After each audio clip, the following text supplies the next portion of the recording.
Hel-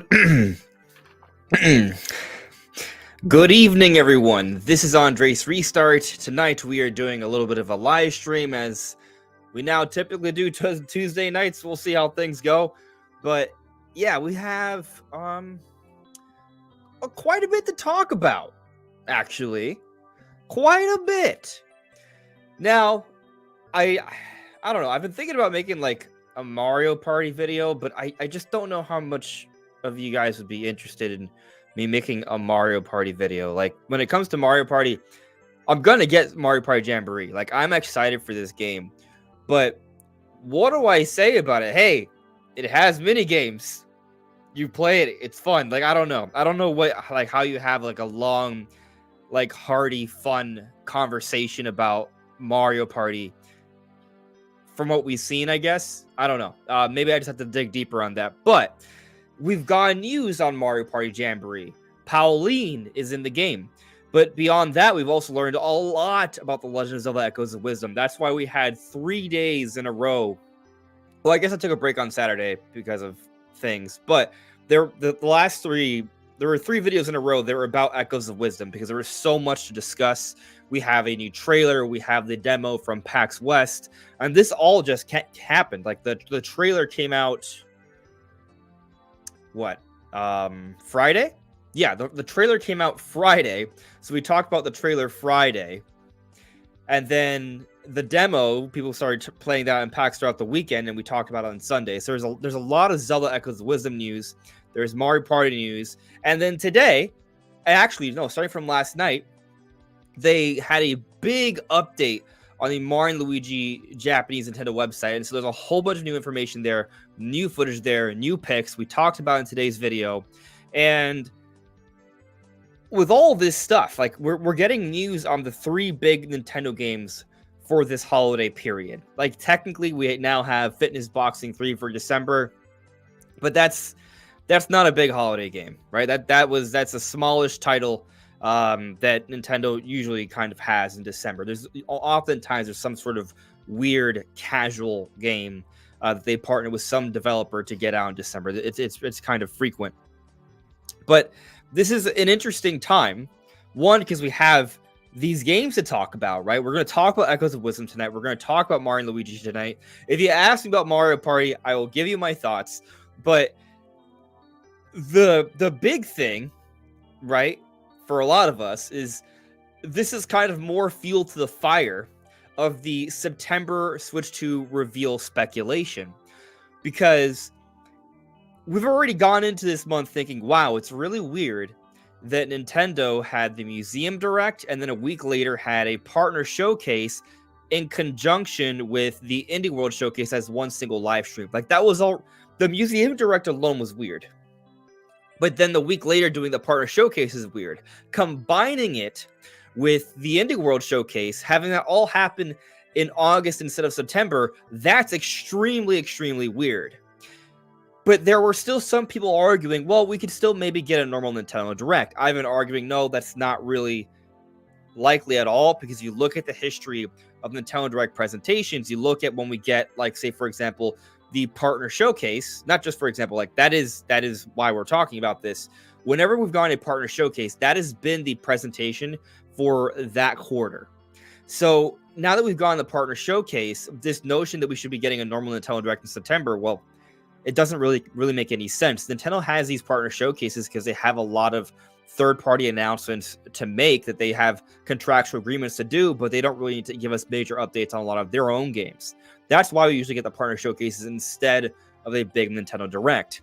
But you could have maybe make the argument that maybe Nintendo's going to do something weird and do like some sort of first-party Direct of some kind. But that's not what's happening, because instead what we've gotten is a deluge of information on Echoes of Wisdom, Mario Party, and Mario and Luigi. Like, the argument that we're going to get like some sort of normal presentation in September, like, it went by the wayside a long while ago, but now it's like sinking to the bottom of the ocean. Who knows? Maybe there'll be like flippers or something and it'll just shoot up, but it seems extremely unlikely. And so we're kind of riding this hopium train. Let's not say copium, because I mean, we're making the argument that it's pretty likely, but we're riding this hopium train that something big is going to happen in September. Maybe it's technically not going to be September, maybe it's October, but definitely something is off. Something's very weird in a good way. So we're going to talk about that as well. And that's kind of, just the general sort of thought process into what's going on. Like, what is Nintendo up to, right? Like, maybe some of you watching don't agree it's a Switch 2 reveal. If so, then what could it be? Because what's going on right now is unprecedented. It's definitely unusual. So what is it? We're going to talk a little bit about that tonight. Just me tonight. Looks like, I think Brand's got stuff going on. So yeah, just me, probably. Anyway, so yeah, we're just going to focus a little bit more on Q&A, and that'll be it. That's the general plan for the evening. So with that said, let me now check into the live chat. For those paying attention, if you could let me know how everything is looking and sounding, I would very much appreciate that. Let's pull this up here. Okay. Dis Inferno. Emio goes hard. I've been meaning to play it. I haven't gotten a chance to. I've been meaning to, though. It's coming. I'm going to play it. At least the free demos, and then we'll see where we go from there. But if I feel like if I get started, I'll want to go all the way. And I may live stream it, so stay tuned. I wanted to maybe do it this weekend, but things are too hectic. Doodles of Tomorrow. Excited for Switch 2? Me as well. English. But yes, I am. Evelyn Whitlock, yes, we all are. We're all very excited for this thing. Crisscross. Been watching for the past few months. Absolutely love the content. I'm glad you've been watching. I'm glad you love the content. I appreciate that, Chris. Thanks for stopping by. Chris Lanzer also in the chat, dropping the Ocarina of Time hero of Time link. Several emojis of him. Thank you. It's good to see that guy. Ancient, what is happening here? I think I just explained that. So we're good there. Rainbow Love, hello. You, hello. Nate Durham Music, Wyatt, how are you? You're asking, is Mario Paper Jam good? I haven't played it, so I don't know. I'm sure it's fine, though. I would look at the Metacritic scores or maybe ask somebody else who's played it.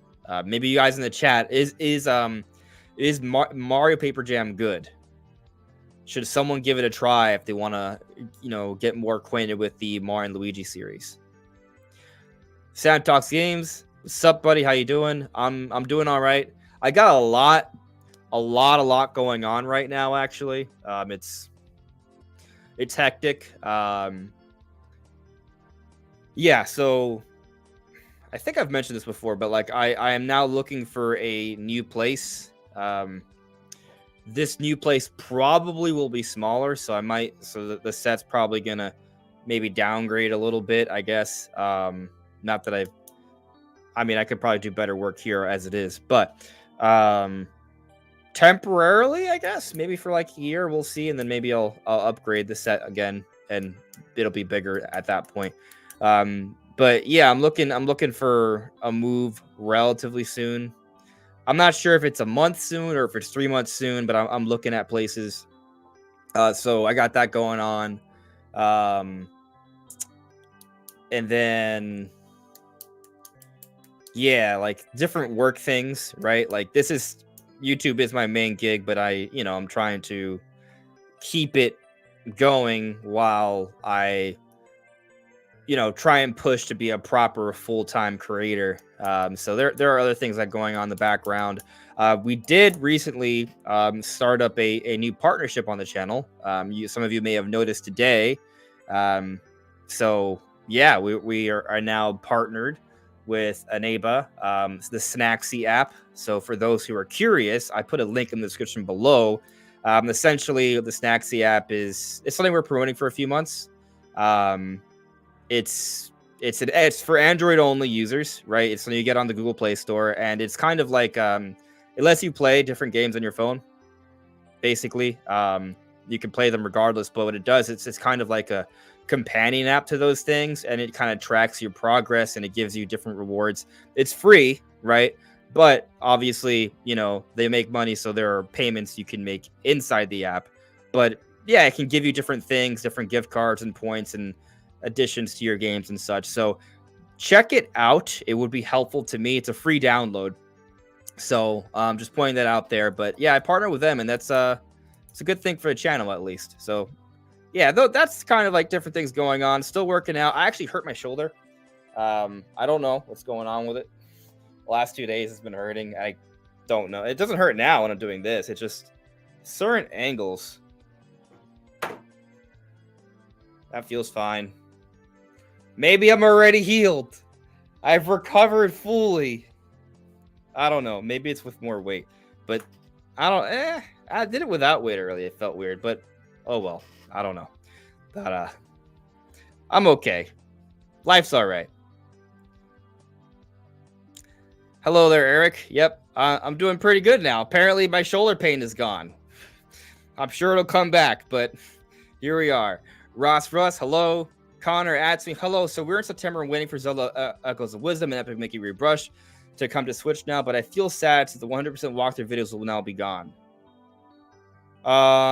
You're saying they'll be gone. Is this because of the update to Nintendo's like policies? Oh, there it is. There's a shoulder pain. I feel it. I feel it a little bit. I didn't read up on that too much. Basically, I know it doesn't really impact me as a creator, so I'm not worried about it. But would they be gone? Aren't you allowed to still, if you have like commentary, I think it's fine, right? So I don't know. I'm gonna kind of play a wait and see approach on that one. I don't know if they're gonna be gone, but we've seen different things taken down before, so we shall see. Hello there, Joy CJ. Ronnie Fazio, everything looks and sounds good. Thank you very much, Ronnie. I appreciate that. Tall Show, hello with the caddy, with the kitty in the box.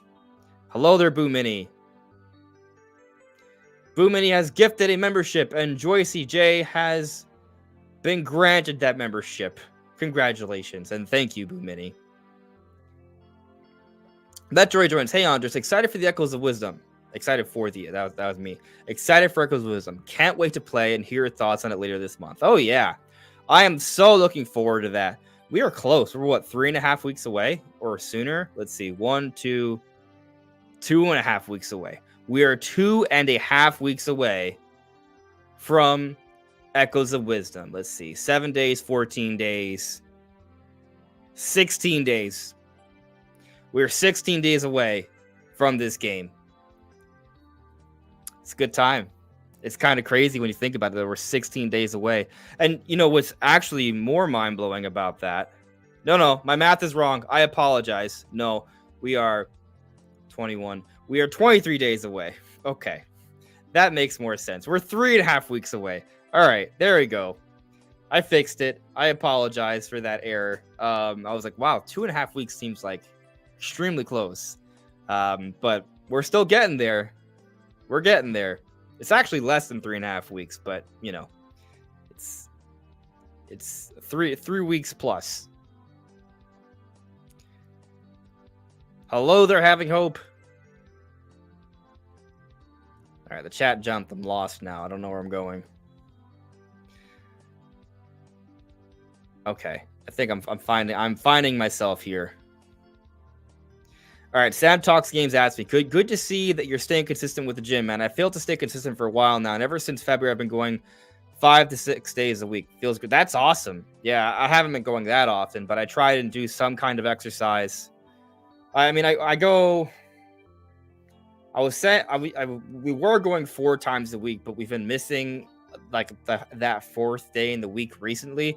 And so what we've done is we'll have a day that's kind of like a double up day on like the 2 easier kind of like groupings. So we're still getting in the same amount of work, but it hasn't been technically we haven't been going 4 days a week. But then I also try and do like some different exercises in the morning. I might jog once or twice a week. I might play tennis. I'm trying to be a little bit more consistent with like the supplemental exercises on top of gym stuff, but I've been It's been all right. Let's see here. Metroid Jones. I'm disappointed the museum didn't do one last museum thing. Hmm. Well, I don't know. I was pretty content with it. Yeah, I didn't really have any issues with the museum direct. I thought it was actually fairly exciting for a museum direct, and I thought Nintendo could have branded it a little bit better, like using like the. If I'm going to complain about the museum direct, I just think that they probably could have done something about it to make it seem more exciting. I think there's a lot of people. They're like, "Oh, a museum. Well, that's lame," which I don't think is lame. I love museums, but I'm a dork, right? Like, not everyone's like, "Oh man, I want to go to a museum." I love going to museums. I think they're super cool. I like our art museums, history museums. They're awesome. So I'm super into that stuff. And a Nintendo museum is like extremely cool. There's like a compounded effect there for me personally. Uh, but the way they kind of like showed it, like they have like this logo that's just like a gray square with the white text. It's very plain, very basic, and I kind of know see what they're going for, right? Given that it's a museum, but like the way it was presented before we saw the direct, like I think it may have led some people to think that it wouldn't be that interesting. Um, but it is pretty interesting. At least based off what we saw from the direct, I feel pretty good about it. I definitely want to go there someday, sooner than later, hopefully. Um, but I think that I kind of understand where you're coming from in terms of like we always want that one last thing in a direct, but I guess when it comes to something like a museum direct, it's not the typical thing where you just have game announcements upon game announcements. So, like there was things, right? But I don't. I guess the structure of it is just a little different. So let's see here. Crisscross, everything's working good. Having hope and Joyce J agree. Chris Lanzer agrees. Thank you. Thank you all. J.R.R. Toki asks me, what is the likelihood that Echoes of Wisdom is Nintendo's Game of the Year? That's a good one. Well, what would surpass it? Like, if we're just talking about Nintendo published titles, like what would you hold in higher regard than Echoes of Wisdom? Now, of course, we haven't gotten reviews yet. Maybe something could be different. I could see Mario and Luigi Brothership potentially being a bigger deal for some people over Echoes of Wisdom. Will it be to the masses? No. I don't think so. So, yeah, I think Echoes of Wisdom is the most likely. I'm trying to think about it. Like, it ain't gonna be another Code Recollection. It ain't gonna be Mario versus Donkey Kong. It ain't gonna be Princess Peach Showtime. It's not gonna be Luigi's Mansion 2 HD. It's not gonna be NES World Classics Edition. Paper Mario 1,000 Year Door remake is pretty good, but it is a remake at the end of the day. And I think when you're a remake, you just don't. Your chances are it's not perceived in the same way. And truth be told, even if it was a brand new game, I think Echoes of Wisdom might be a game that's going to overall be considered better, even though 1,000 Year Door is considered to be a classic. Echoes of Wisdom, I think, is going to be an instant classic. But I also think Mario and Luigi Brothership is probably going to be an instant classic as well. Mario Party Jamboree, we usually don't include Mario Party in that kind of conversation, so I think that's unlikely. I mean, really, I think the top three Nintendo published games, in my opinion, right, are going to probably go down as Echoes of Wisdom number 1, Mario and Luigi Brothership number 2, potentially Mario Party Jamboree is number 3, but I think you can make a very good argument that even though it's a remake, Paper Mario 1,000 Year Door would be that fourth option. I didn't mention Endless Ocean, but that's definitely not even close. That's at the bottom of the list because of I think that IP could have been good enough to be in that conversation, but they didn't. The execution wasn't there, and it ain't going to be Fitness Boxing 3. So, there's also MEO, which is also a very niche title, which is not going to reach a large audience. Like for some people might be like, "Oh, MEO is it because of the story," but It ain't gonna like for the masses. It ain't gonna be MEO. It ain't gonna MEO's not even gonna be the top 3 for the masses. So yeah, Echoes of Wisdom, and then take your pick. Paper Mario, Mario and Luigi, or Mario Party for 2 through 4. That's probably how it's gonna go for most people. And I don't even think it's close, by the way, right? Like, well, I think there's a chance maybe I'll end up liking Mario and Luigi more than Echoes of Wisdom. It's a very small chance, and that's for me, right? I think that I'm someone who's going to be playing Mario and Luigi. It's going to have a good audience, but it's not going to compare to Echoes of Wisdom. Like, Echoes of Wisdom is going to be it. Like that's going to be Nintendo's best game of the year. It's almost indisputable, really, in terms of the masses. Anyways, moving on. Francois Duval 2514 says, Sumbro Nation new vid today saying PH Brazil is saying September and October should be switched to reveal, and a bigger reveal compared to Switch 1. I would have to look up at what was said. I'm not saying you're wrong, but I find that oftentimes, like I want to see the words myself, because some things can be lost in translation or context may be needed, right? I have seen some of the things that Brazil has said regarding September, October, and I mean, I literally made a video yesterday talking about how I think the Switch 2 reveal is going to be bigger than the Switch 1 reveal. We'd actually talked about it last week on this live stream. Brandon and I, I kind of came to the realization, like, it kind of makes sense that the Switch 2 reveal is going to be a bit more than the Switch 1 reveal. And, I made that video yesterday a little quickly, right? As I explained yesterday in the video, it was Labor Day and I had plans going on. So, I didn't make it as extensive. And maybe, I didn't plan my phrasings and wordings as well. I think I got the point across decently. I don't think it was bad, but, everyone has different opinions. And, I try to really, sometimes I just really want to cover my bases. And in that time, some people may have interpreted things I said and maybe not the best way.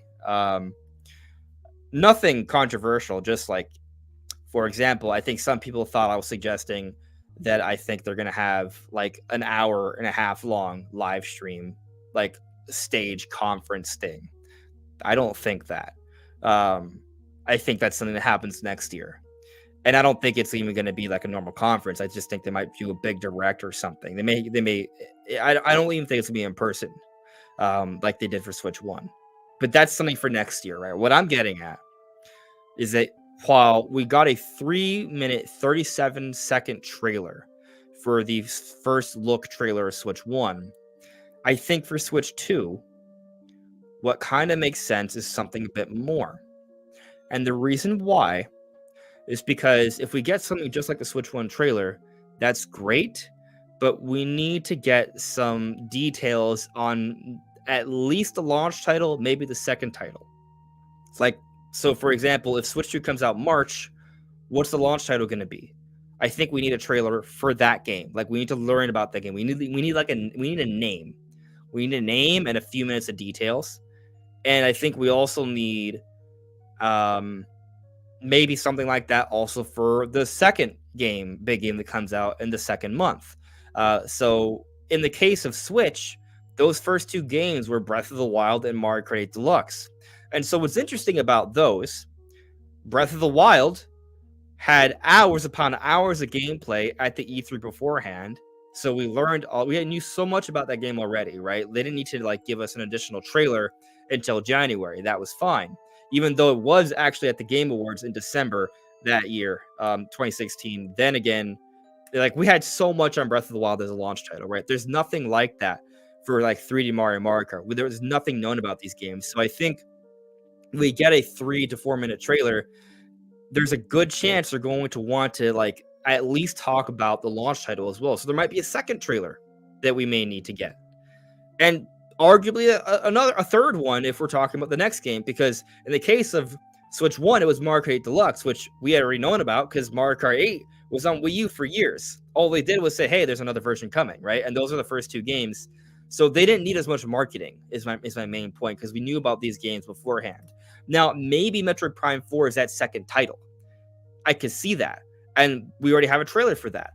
So they don't need to tell us that much more. If we just get like a 5 to 10 seconds in this trailer for Switch 2, that's fine. And if we get another look at the Game Awards, that's even better. But I think they need to at least give us more for the next big game. And they may want to have some words from one of their executives. Maybe they want to highlight a few third-party games as well. So I think they could very easily put together a 10-ish minute, like a 10, 15. I said 20, I said 10, 15, 20 minutes in the video yesterday, but I think 20 might be getting a little unrealistic.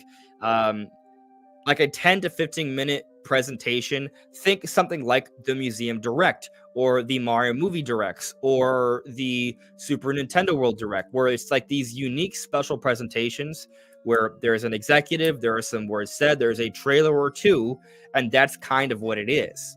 It's a short presentation. It is smaller than a direct. It's not a normal direct. It may not even be branded as a direct in the case of Switch 2, but I kind of think something like that makes a bit more sense this time around because we don't know what the launch title is, unless it's Metroid Prime 4. But even if it is Metroid Prime 4, we just have a quick 2-minute trailer that doesn't even include 2 minutes of gameplay for Prime 4. Like, they would have to give us more on that game as well. If that's somehow the launch title, which I don't think it is. I think it might be like the second or third title, comes out in the first few months, but not the launch title. So for that reason, I do think we're looking at a bigger reveal. So I don't know if Brazil specifically said something on that, but if he has, great. I'm glad we agree. I think it just makes sense, like, logically. But of course, it all comes down to timing. That's with the assumption Switch 2 is getting revealed September, October, and it's coming out March, April, sometime around then. If it's coming out later into next year, then we don't need that yet, right? It really comes down to timing because big games need more than 1 to 2 months from reveal to release. It's not like MEO or 3D All Stars. If you look at the big Nintendo games, the AAAs like Mario Odyssey, Splatoon, Animal Crossing, Tears of the Kingdom, there's a much longer reveal to release window. So that's my thinking, kind of summarized from yesterday. And yeah, I mean, September is what everything seems to be pointing to, but October, historically speaking, could also work.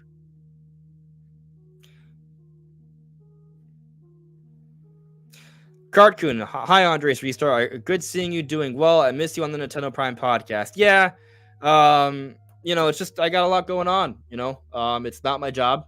Nate and I are friends. I will be on again soon. I don't know how consistently I'll be on because of everything else got going on, but I will still be a relatively regular occurrence on Nate's cast. Right now, I'm just focused on getting everything lined up for my incoming move, and just focusing on my business, what I have to do. I mean, especially if Switch 2 is getting announced really soon, that's a big thing, right, for Nintendo creators, including myself. So I need to be in the right space. I need to be firing on all cylinders to get things going correctly. Ross asked me, how's your night going? By the way, what's your thoughts on the Takaya Imamura interview? I'm Googling that because I don't remember what he worked on. Is that the Star Fox thing? I didn't read the interview. I liked it on Twitter. I haven't read it yet. But I'm seeing a headline here. Takaya Imamura sings praises of hardworking Shigeru Miyamoto. When it comes to game design, he doesn't accept compromise. Legendary Nintendo designer Takaya Imamura is a favorite here at the Nintendo Life, having worked on Star Fox, F-Zero, and being the art director of Legends of Majora's Mask. His credits are pretty impressive, blah, blah, blah. In an interview with Games Radar at Gamescom, the artist who is currently promoting the upcoming game based on Omega 6 Comics said, he's incredibly proud to work under Shigeru Miyamoto for so long. Who wouldn't, after all? But it goes beyond just pride. There's also a huge level of respect there. Imamura told Games Radar that Miyamoto is a really kind, hardworking person, but when it comes to game design, he doesn't accept compromise. A perfectionist at heart, then. And it shows from the many games Miyamoto has worked on over the years. And then here he says, I want to get out, and if I Even with the impressive legacy we mentioned above, Imura told the publication that he wanted to leave some of that history behind. I wanted to get out, and if I was going to get out and leave, I wanted to make my own IP as soon as possible.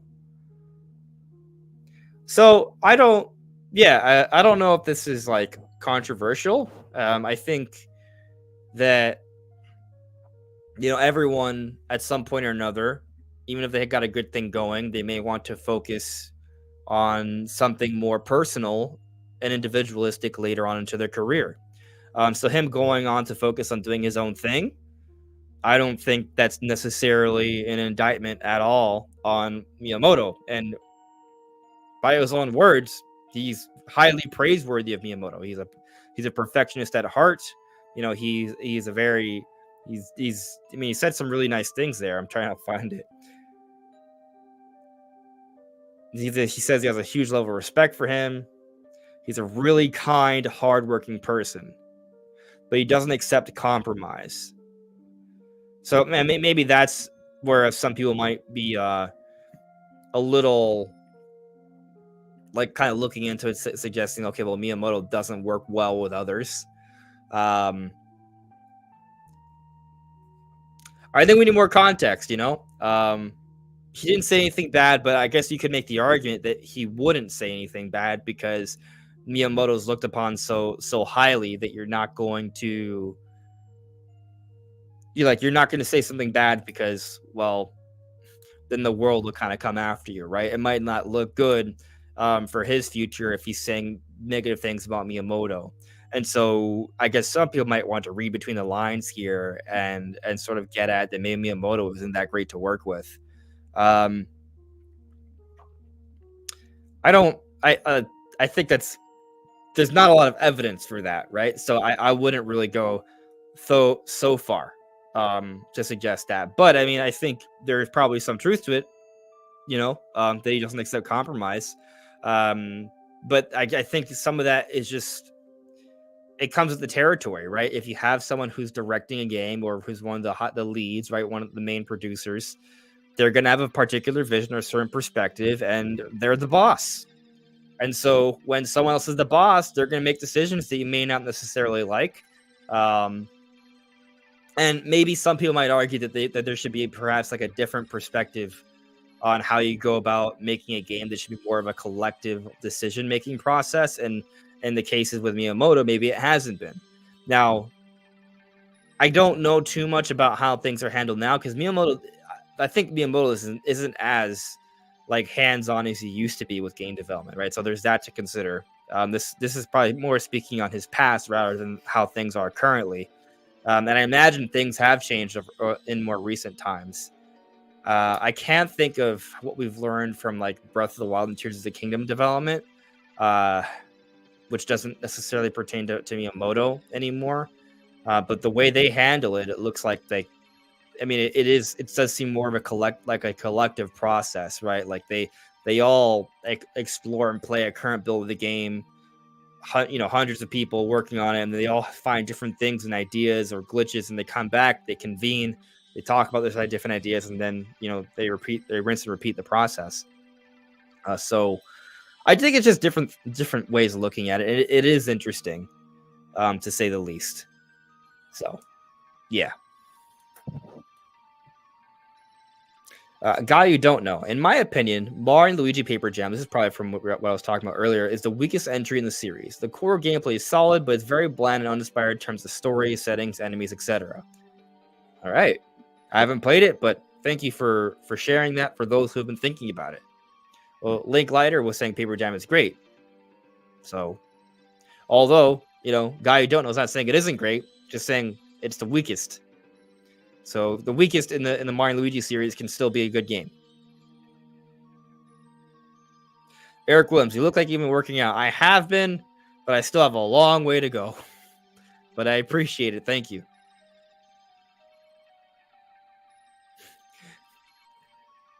Ed Carasona, what do you need muscles for? Just press A, B, X, Y.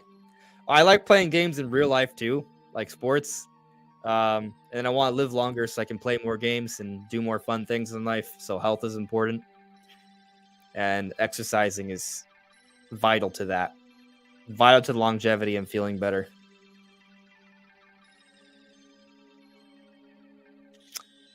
All right, where am I at here? Where are we at now?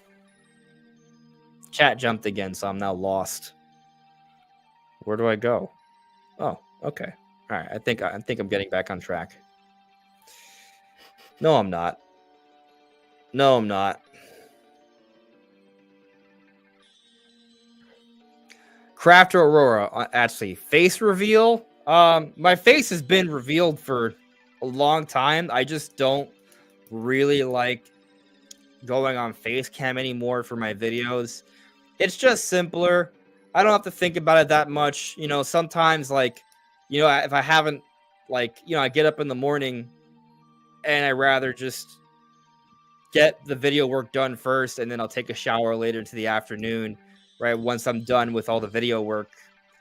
So like, you know, part of it's a presentation thing. I'm not saying I'll never go on camera for a normal video, right? But typically, if it's a video, I won't be on camera. If it's a live stream, I'll be on camera, and that's pretty much it. And so, if you don't watch the live streams, you won't see my face. So, watch the live streams to see my face. Costa, hey Andres, with all the Nintendo game shows, wonder what they are going to show in September. What I wonder is it's got to be Switch 2. That's what I think. And I just think it more and more and more. But to entertain the possibility, let's try and put a poll together. Let's see if we can come up with something. With Nintendo pushing up all their announcements so early, what could be happening in mid-September? It's Switch 2 reveal, right? I don't have any other options, though. I don't know. Still a normal Nintendo Direct. We talked about how this seems really unlikely, but, you know, opinions. A normal General Direct.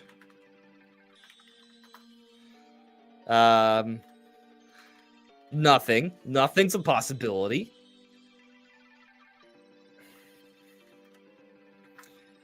Another special Direct about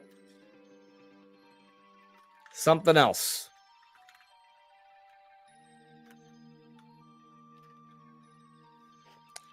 I can't. That was too much characters. Special Direct about something else. Okay. I think that's enough. Oh, this one has too many characters. All right, here we go. All right, I mean, I know the Switch 2 reveal is going to win because that's what we all think it is, but not everyone, right? So by putting this poll, we're going to see people who think otherwise. So, and actually what I'm going to say, I'm actually going to change. Oh, I don't have. All right. Let me just clarify here that if you pick the special Direct about something else option, you know, as in something that's not about Nintendo Switch 2 or a General Direct, assume that the Direct could just be presentation and not necessarily a Direct, even though it probably is a Direct. I would have clarified more so, but I had a lack of characters. So let's see how this poll goes. But I pretty much, you know, as I've discussed before, I pretty much think it kind of has to be the Switch 2 reveal. Like, I get it, you know, confirmation bias and what have you. But, okay, I mean, I guess the point of doing a poll like this is, like, trying to consider, like, what... Like, trying to avoid the confirmation bias, right? Like, why else would Nintendo break this long-running track history of having direct presentation in September to tell us a little bit more about the holiday lineup and to give us specific dates for games coming on the early part of next year. Why would Nintendo all of a sudden break that schedule?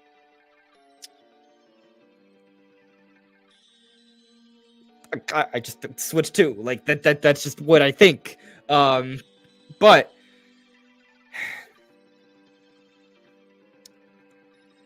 like, for example, we don't know about the February game yet. We don't know about the March game yet. What are those games? They haven't been detailed yet. And it's like everything they would have put in a direct outside of a February or March announcement has already happened. So I mean, I guess what they could do, they could just maybe make an announcement about a February game in September. Like maybe they'll be like, hey, so we're finally releasing F-Zero GX Remastered in February. Play it on February 15th. They could just have a Twitter drop in September or October. But I also think it'd be weird to, I don't know, it just seems like a weird thing to do. Yeah. I'll let that poll cook for a little bit. I would say that the second most likely option is that we're getting nothing. And then they just move things up. They just move things up because they decide to move things up. And that's it. Maybe Nintendo decided that, it's better to have their announcements a bit more before the holiday rush. Maybe that's it. I think that makes the most sense. I don't really think there's anything else as a secondary. Like, I think that's the most likely secondary option outside of Switch 2 reveal. That Nintendo has just transitioned to kind of marketing things a bit earlier. That's the only thing I can think of right now that kind of would address the circumstance that we're going through right now, outside of it being preparing for a Switch 2 reveal. That makes a lot of sense to me. Because let's say it was a special direct about, I don't know, the Mario movie or the Zelda movie, right? Like, maybe, right? Or maybe they want to give us a bigger look at the Donkey Kong park. They've done things about the movies and the park in a bigger direct. And even if they wanted to have their own special direct about the movies or the park, Nintendo has shown a high willingness to have directs in quick succession of each other that aren't entirely related. This has happened plenty of the time. So they wouldn't really need to move up a museum direct, a partner showcase, an indie world, previews for Mario and Luigi, Zelda, and Mario Party, just so they can give us another small 10-minute direct on the Donkey Kong ride in Super Nintendo World next. Like that, I don't think that doesn't really make sense to me, right? So nothing happening is the second most likely option. And it's just a product of Nintendo just moving up their marketing plans a bit more, and this is kind of going to be their new standard now. The third option is somehow, some way, they're still going to have a normal general direct. Maybe you want to think of it kind of like, hey, they just want to. That because they're nearing the end of the generation, there's actually a lot more third-party announcements to be made, and so those third-party announcements, there will be more in the following month. I don't believe that. I just don't believe. I don't believe that. You don't have a partnership. It wasn't even a partner showcase mini. It was a full partner showcase at the end of August. You don't do it. I just hit my mic. You don't do another one 2.5 weeks later or 3 weeks later. No. That doesn't make any sense. No, I can't believe that. So yeah.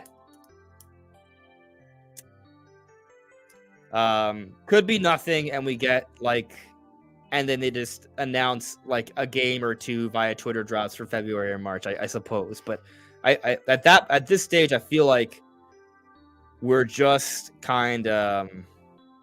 I mean, if you're really on team that there's no way that they can reveal Switch 2 this year because of the holiday sales, then I can see how you might think, well, what they're going to do is just tell us about a February or March game, or they're going to skip February and tell us about a March game in January or something. And then they'll have a direct in February, and that'll tell us about April through June, and the Switch 2 will never come out. Like maybe that's the thinking, right? Or, you know, I think the people who think Switch 2 is getting revealed early next year, a lot of them think it's coming out the holiday.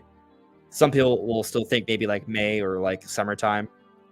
I guess that's a possibility.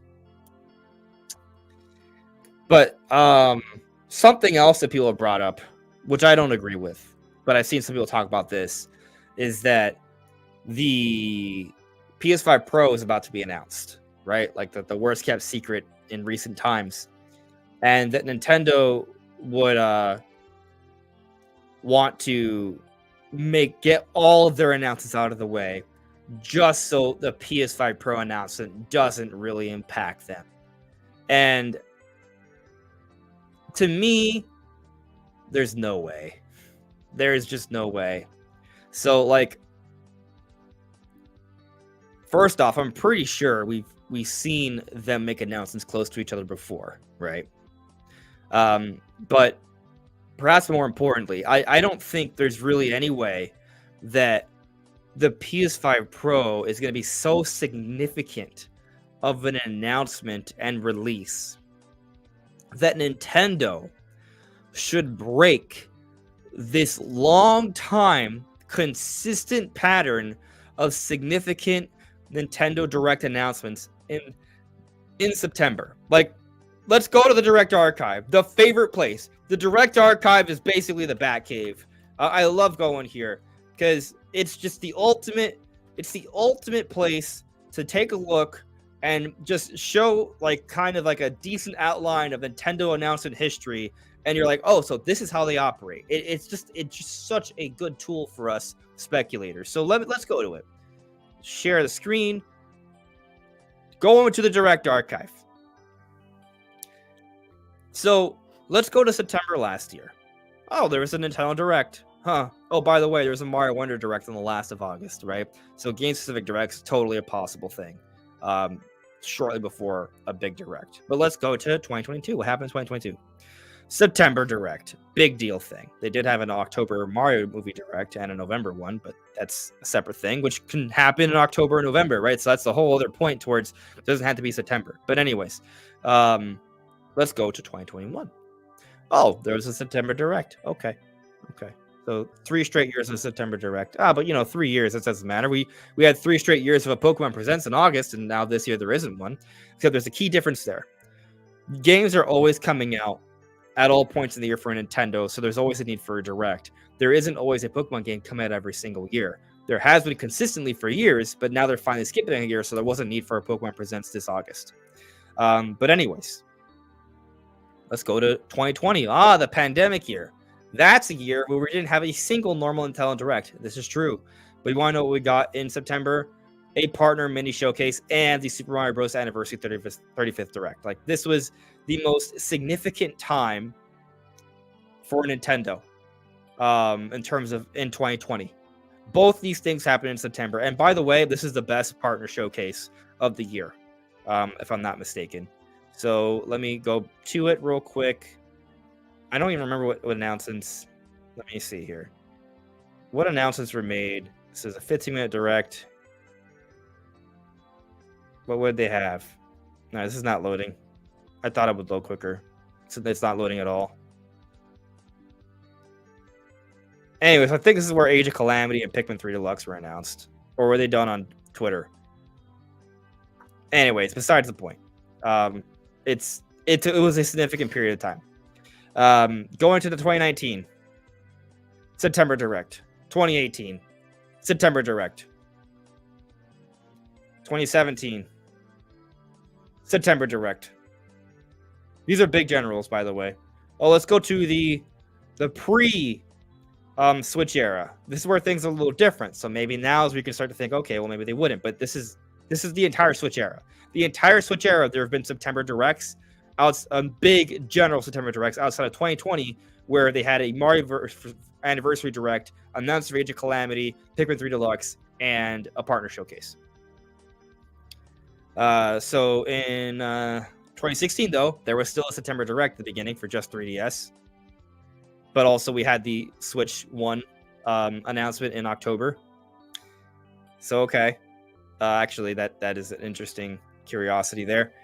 2015, November Direct. All right, so once you get to this point, September doesn't seem to be that significant anymore. But for the entire Switch era, September Directs. So, to my point about the PS5 Pro thing, why would the PS5 Pro be the reason Nintendo breaks this significant pattern? Why would that be the reason? When this is a console that's going to cost way more than anything else on the market, is it going to compare to anything that the Nintendo Switch has to offer from a price perspective? And fact of the matter is it's just not going to be something that's going to sell that much. It's expensive. Not that many people feel like they need to upgrade from their PS5. Yes, there's a market, but the market is niche. The market is small. It's not something that I think Nintendo would move their presentations for. Even if it was big, I still don't think they would do it. I don't think they would break their September Direct pattern just for that. Makes no sense to me. So that isn't why. But let's continue on with the chat. As Evan Whitlock points out here, it's not. The PS5 Pro isn't that big of an upgrade for PS5. It's supposed to be a $700 system. I don't think the PS5 Pro will do very well. I'm not buying one. I'm definitely getting the Switch 2. Makes sense. Makes sense.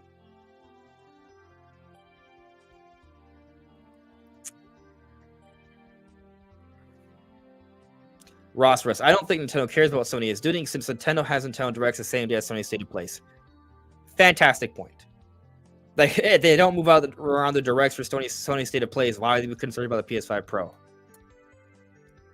When it comes to presentations that aren't even like appealing to the same audience. Yeah, I don't think so. It ain't that. Justin thinks the Switch 2 reveal is happening in October. Maybe. Could be. All right, so looking at the poll. It's been up for 12 minutes. We have 109 votes. With Nintendo pushing all their announcements so early, what could be happening in mid-September? At 61% currently, it's a Switch 2 reveal. At 25% or 24%, it went down, nothing. At 10%, normal general direct. 5%, some sort of special direct about something else. I think that checks out. That's kind of to my expectation. I'll leave the poll up for a little bit. We'll see if those numbers change in any way significantly. But let's pivot for a little bit.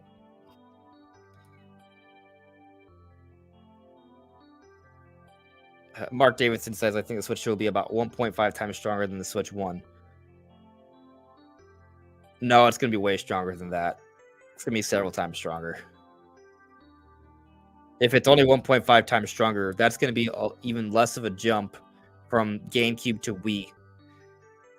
Wii was 2 times stronger than the GameCube, and the focus was just controller innovations back then.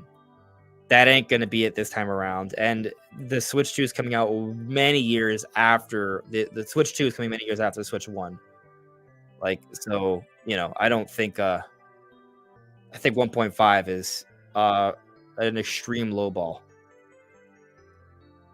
Nintendo hasn't really done that for next generation consoles. And I think the big thing about this is that it's going to be a big jump. So, yeah, I agree with you, Ross. I think looking at the Switch 2 as comparable to a PS4 Pro might be fair. DLSS really makes things a little bit harder to quantify, but we'll see how that goes. But let's talk a little bit about Zelda. So how are we feeling? You know what? I'm gonna end the poll. I'm ending it. It's basically the percentages I said earlier, but I'll end it because I want to put another poll. What do you guys make of Echoes of Wisdom so far? Do you feel that Echoes of Wisdom is kind of like just a proper top-down 2D Zelda game? Do you feel that Echoes of Wisdom is braving its own unique path? Do you think that Echoes of Wisdom is going back to the linear Zelda style, or is it expanding upon the open air style? My perspective is that it is more of a hybrid. Obviously, we haven't played the game yet. Well, some of us have, but we don't know the full contents of the game yet. Is my point, right? But from what's been shown so far, what I gather is that the console, I mean, not the console. I see all the console talk in the chat, so my brain's using that word accidentally. But the game is a little bit of traditional Zelda and a little bit of open air Zelda within the top-down format. So it's I guess if you look at it from that way, it kind of becomes its own thing. But I see a lot of open air elements, and I see a lot of traditional Zelda elements. So some of the open air stuff. I'm not talking about aesthetics, right? Because I think I've seen some people say that, yeah, like clearly Echoes of Wisdom is like Tears of the Kingdom and Breath from the UI and stuff, but it's clearly traditional Zelda. I don't agree with that. But I also don't agree fully on the other side that it's fully open air and there's no traditional stuff, because I think there's a little bit of both. In terms of the open air stuff, we've seen the abilities that Zelda gets, right? With the Echoes, with Bind, there's a wide variety of application. Those abilities are very much like the abilities you get with the Sheikah Slate or with Raru's Hand, right? Where you have things like Ascend or Cryonis or Magnesis or Recall or Master Hand or Ultra Hand, not Master Hand, that's a Smash reference, Ultra Hand. So all these different things can do a variety of things throughout the world, depending on conditions and how you maneuver it, right? That's exactly how the Triad works with both Bind and the Echoes. So that's a very open air format. And then we look at the gameplay. There's a jump button.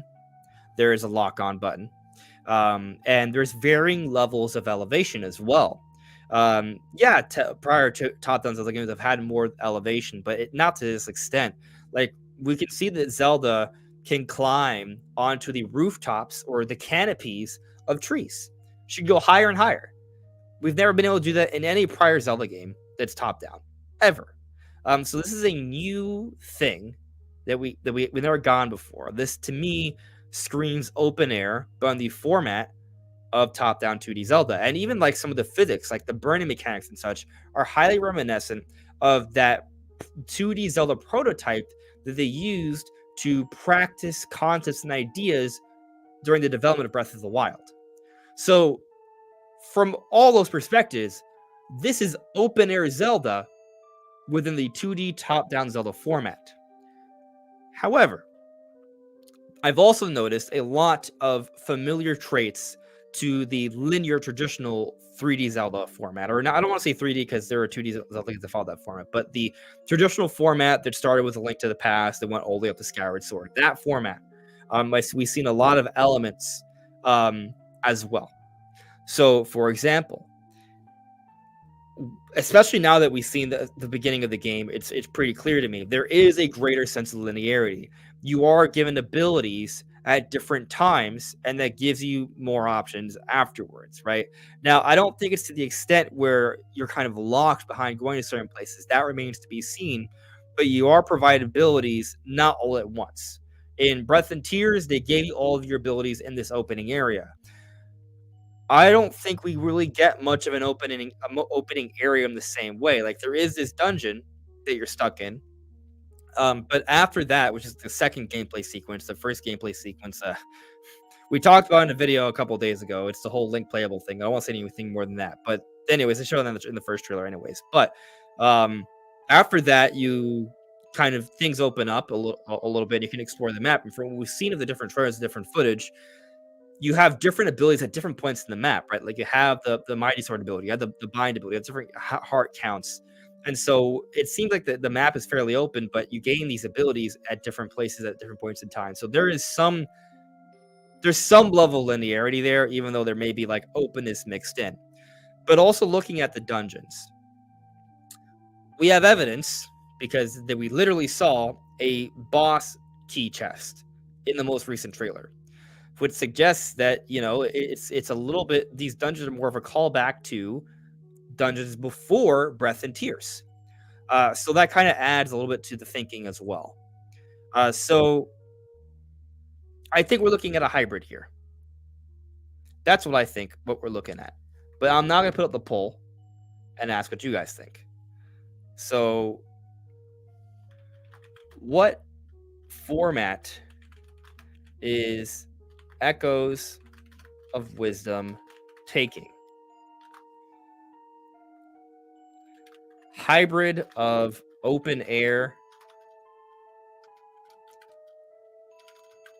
and traditional linear. Okay, I can't spell traditional or linear, but that's fine. And neither can Google. What are we coming to? We're not even Google knows how to spell anymore. Hybrid of open air and traditional linear. Just traditional linear.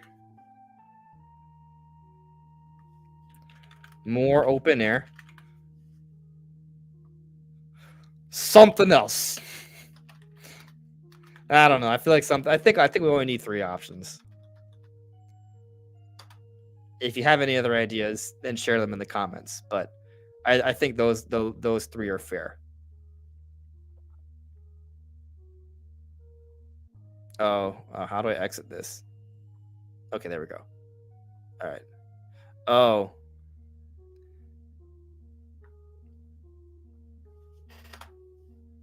Okay, it's a character count thing.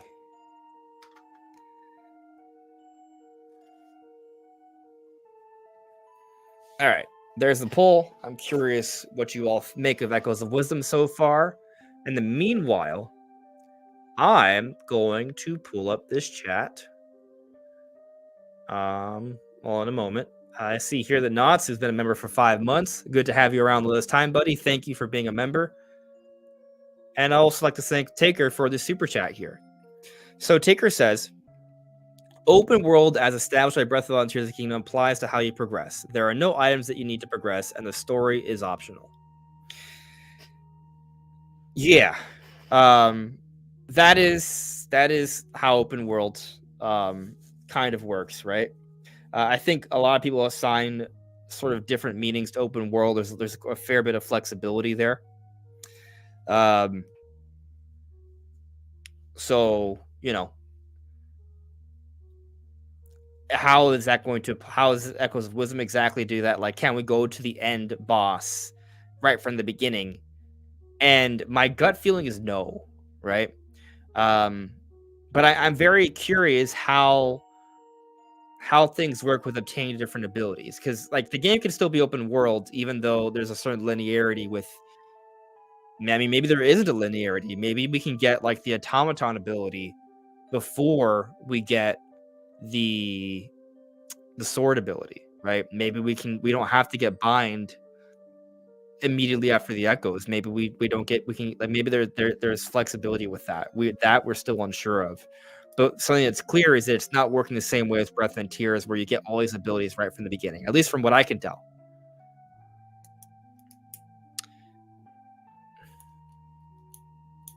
I do like what a guy you don't know is saying here. Guy you don't know says, I think Echoes of Wisdom could be building upon the format of A Link Between Worlds, more so than trying to directly translate open air format into the classic top-down style. Yeah, I mean, I understand what you're saying there. When I say open air, so the thing is, open air is not open world. There's a difference. Open air is what they use to describe Breath of the Wild, and so there's a few other elements to that, right? I think it speaks to the overall freedom of control and moving about in the environment, right? So when I think about that, I think about the physics and the verticality, and those elements are in Echoes of Wisdom, right? So yeah, that's why how I kind of it fits the open air elements to fit that. But I do like what you're saying in terms of a link, comparison, drawing comparisons to A Link Between Worlds, because A Link Between Worlds did have an open format. It wasn't the same format as Breath and Tears, but did have an open format where if you do the dungeons out of order. And so there could be some similarities there as well. Definitely. And I guess at least when in the case of Zelda, the story, at least in the beginning, is fairly linear. We have the opening sequence, and then we have the dungeon stuff. So there's a lot of story stuff that happens to start off the game. And I've seen some people complain about like having a playable beginning. I actually think a playable beginning is really smart. One, because it's super cool to kind of have like Link very powerful from early on, but also it breaks up just straight cutscenes. Like if there's a story you want to tell, I think that if you have a story, if you have like a 6 minute long cutscene without any gameplay to start a game, it's really annoying. That's how I feel for most of my games. How, however, if you break it up, it kind of takes away, it makes it a little bit easier. And so if you have a section that's kind of taking you through a certain experience in the beginning that's playable, there's storytelling that happens there through just the atmosphere, through the environment, but it's fully playable. Now, I've also kind of complained about like the limited control cutscenes where like you're in a cutscene, right? Or like a hidden loading screen where you're just kind of shuffling through like a crevice, or like you're stuck in a bed and you're looking around slowly waiting for things to happen. Like I've seen different things like that. um those things still bother me personally. I'm not saying that they can work, they do work, but I haven't always liked those situations because it's kind of like, yes, they're playable, but they're barely playable. It's extremely limited, and so I get bored quick waiting for things to happen. Um, but in the case of like how they handled the beginning of Tears of the Kingdom, you're pretty much given the full slate, you know, for a few moments in that underground area, to start off Tears of the Kingdom. Like you don't have like your Sheikah Slate abilities or anything like that, but you can climb, you can do all your sword attacks, you're jumping, you can interact with the environment. Like that's all there.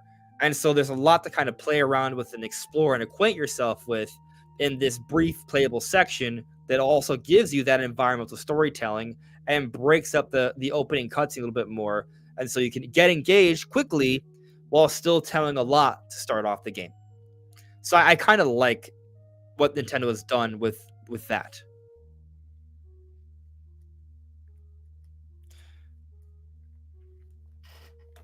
Looking at the poll here, it seems that people seem to be, for the most part, in agreement with me. 81% say what format is Echo Wisdom taking, a bit of a hybrid. 7% are saying just traditional linear. 12% are saying more open air. Okay.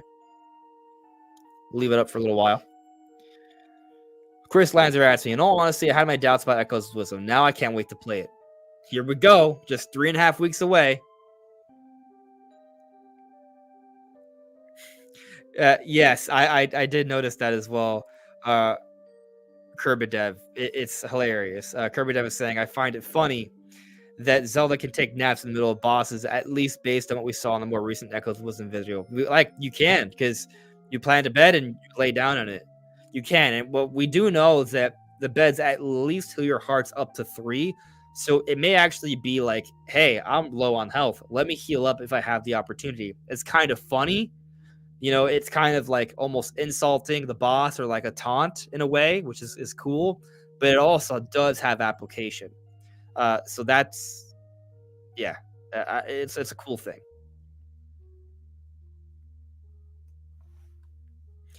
Looking through the chat. Let's see here.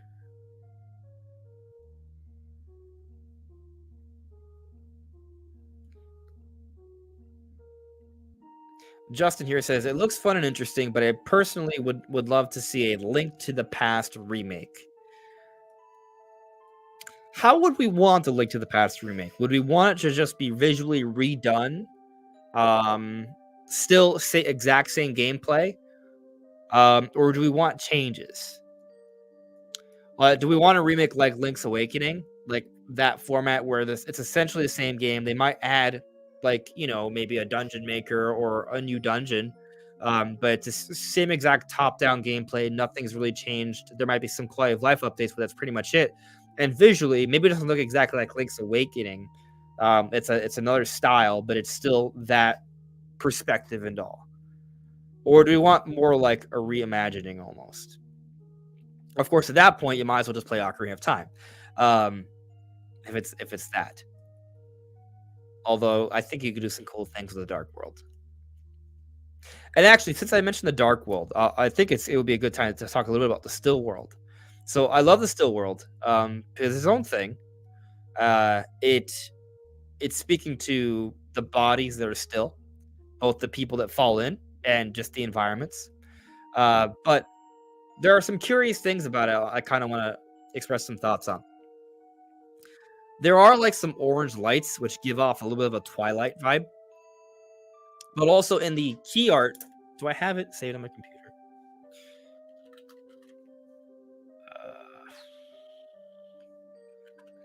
I don't know if I do. Oh, I do. Sick. Okay. Let's see. Percent.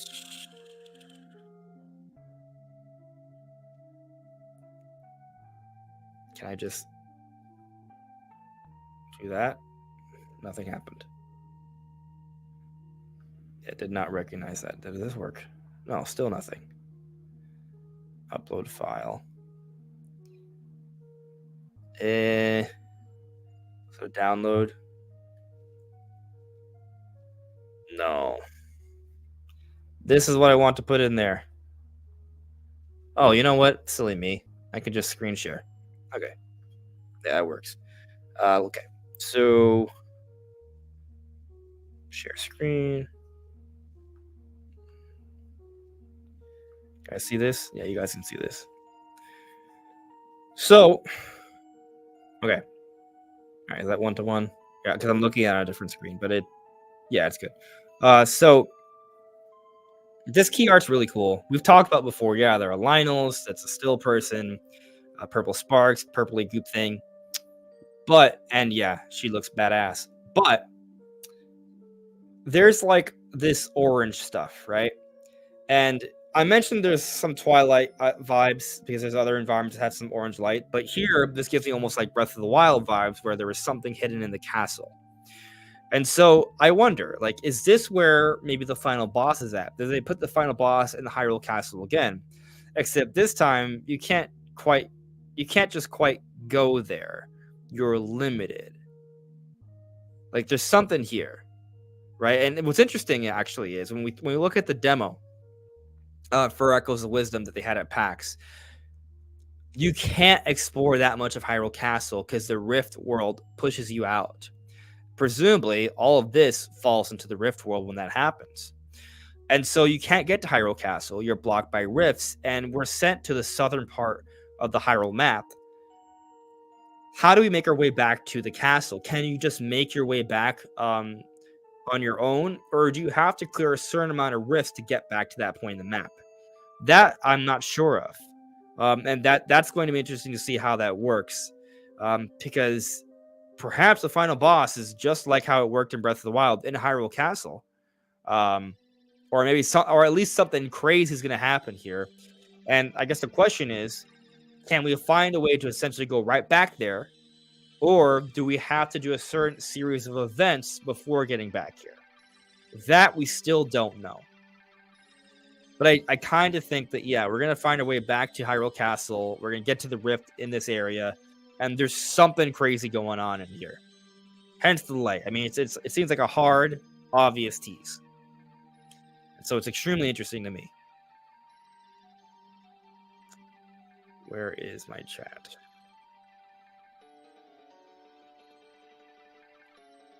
You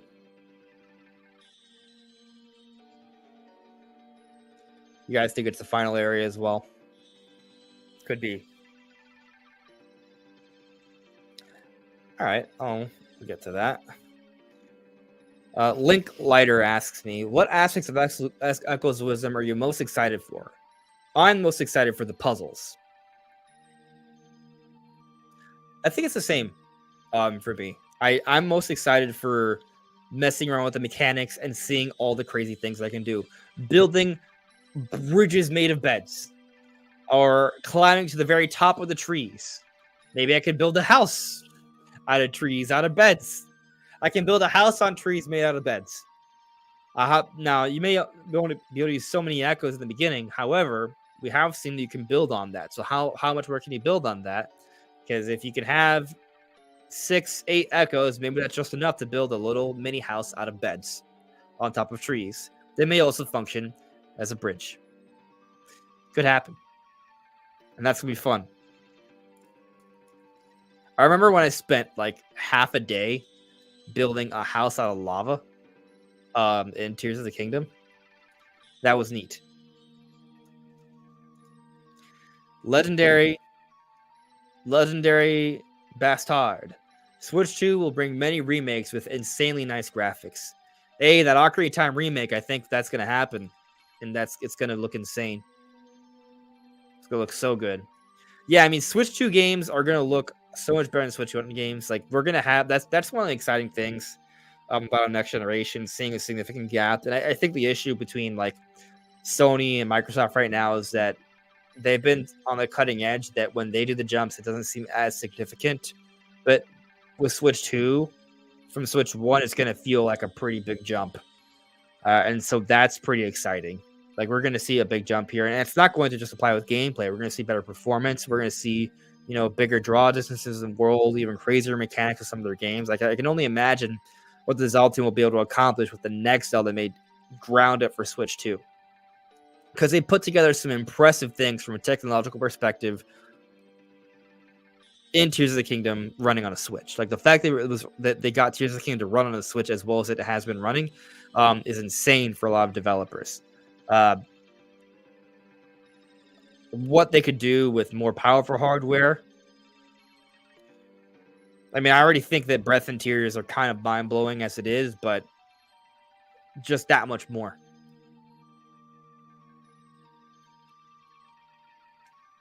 Yeah, Sunrise Sunset. I mean, I bet NVIDIA is probably going to be pretty proud of what they put together for Nintendo.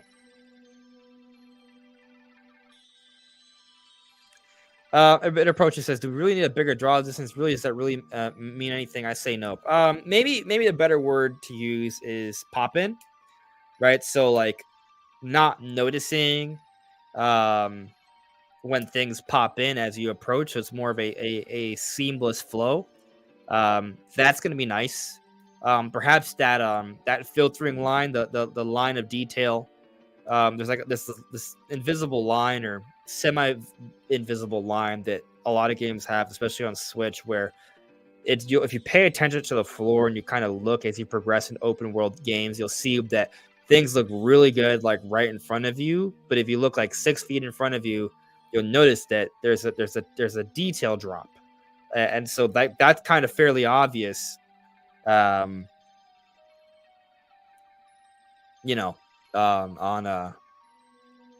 Switch games, but on Switch 2 might not be as obvious.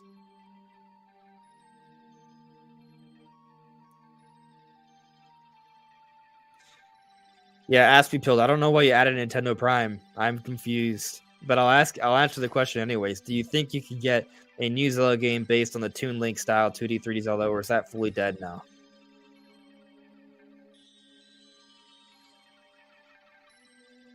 All right, so you mean like Wind Waker style, or like Phantom Hourglass Spirit Tracks? It's a good question. I guess what should be considered is, when do we go back in art styles? Like, can we think of a time when we've gone back ever? Like, they may reuse an art style, but do they ever just go back? Outside of a remaster remake situation, I don't know if we have any examples where they've gone back to an art style, because most other games have a unique art style outside of some sort of direct sequel. So to say that we'll someday see the return of Toon Link and the way he looks in Wind Waker outside of a remake remaster situation. Um, there's no precedent for that from what I can remember. So I think I feel like the reasonable answer is no. But at the same time, there's a small part of me that doesn't want to say never. If that makes any sense. And there's something about the look of Link in the Wind Waker that is so special that I have to kind of consider could they ever go back, right? But then I also think about like how well would that work? Like all right, so put it this way. I don't think it would go over well if they went back to that art style for the next Zelda game on Switch 2. I think a lot of people would be very disappointed because now that Zelda would be on a Switch 2, they would want Nintendo to take the opportunity to do something that could not be done before. And going the style of the Wind Waker, I mean, cel-shaded graphics, I'm not saying you can't make a mind-blowing game with cel-shaded graphics. I mean, Breath of the Wild has cel-shaded graphics. Skyward Sword has cel-shaded graphics. But going back to Wind Waker style, I think a lot of people would be like, yo, we wanted something else. We wanted you to do something that looks even crazier than the tech demo for Wii U, right? Now, we're talking about a second Zelda game on the console, though. Like, once they've given us that, if they want to go back, I think that's kind of like something where the fan base would react well to it. But do I see Nintendo doing it? I don't want to say never, but it just feels like it's really unlikely to happen anytime soon. I think that's the best answer I can give.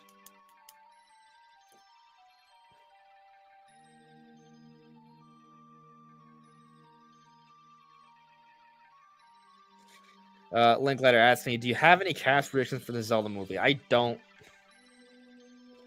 Yeah, in part because I just don't have a lot of... I don't know. Like, I'm not great at remembering names for a lot of people. So there's a little bit of that. That said, I remember faces. And to tell you the truth, I have a hard time thinking of really anyone that I'm like, yep, that's it. That's Princess Zelda. Or like, yep, that's it. That's Link. I don't know. I will say this. I think that... What's his name?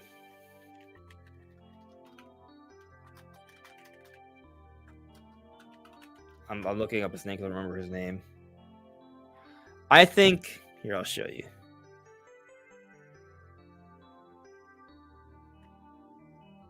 I think this guy...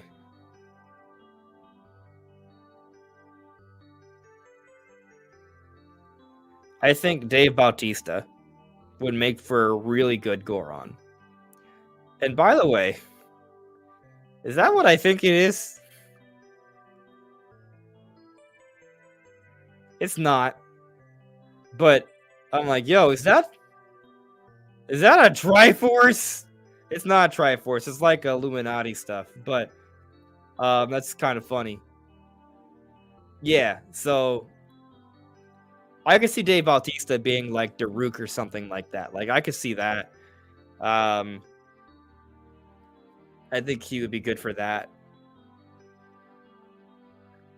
Can't really think of anything else that I'm like, yeah, I'm super confident that would work. Who's the guy?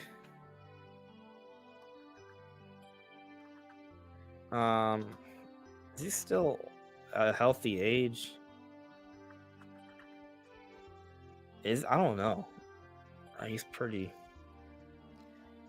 I don't know. Wow. All right, so I was looking at this guy. Oh, you can see. Gandalf act. Whoa. I did not type that.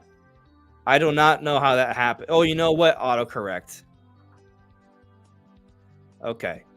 But anyways. Anyway, Ian McKellen. He's old. 85 years. I was going to say, oh, what if he played like Kapora Gabora? Like that would be cool if he played Kapora Gabora. Yeah, but I think he's too old. So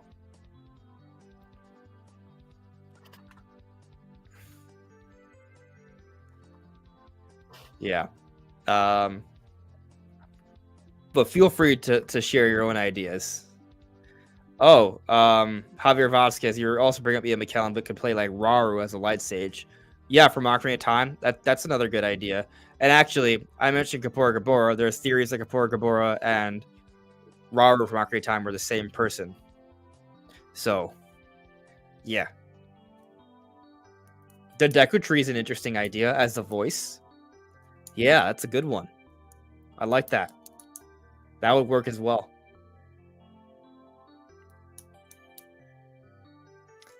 Maybe Orlando Bloom could be the king of the Zoras. Or like Sidon or something like that. I could see something like that. Feels like I guess, I don't know, like someone who's good at playing a Wood Elf feels like they can play a Zora pretty well too. Even though Hylians are elves, but they're not really elves. Even though they got the pointy ears, they're something else. They're Hylians. So, yeah. Where are we at now? How long is... Not going to go on for too much longer, but yeah, I'll take a few more questions. I'm going to end the poll now. I might talk a little bit about Mario and Luigi, but feel free to ask me about Switch 2, Zelda, Mario, whatever you want, and I'll try and get to it. I'll go up for a few more minutes, and then I'll close out soon. But Rainbow Love asked me, what races do you think will be featured in the movie?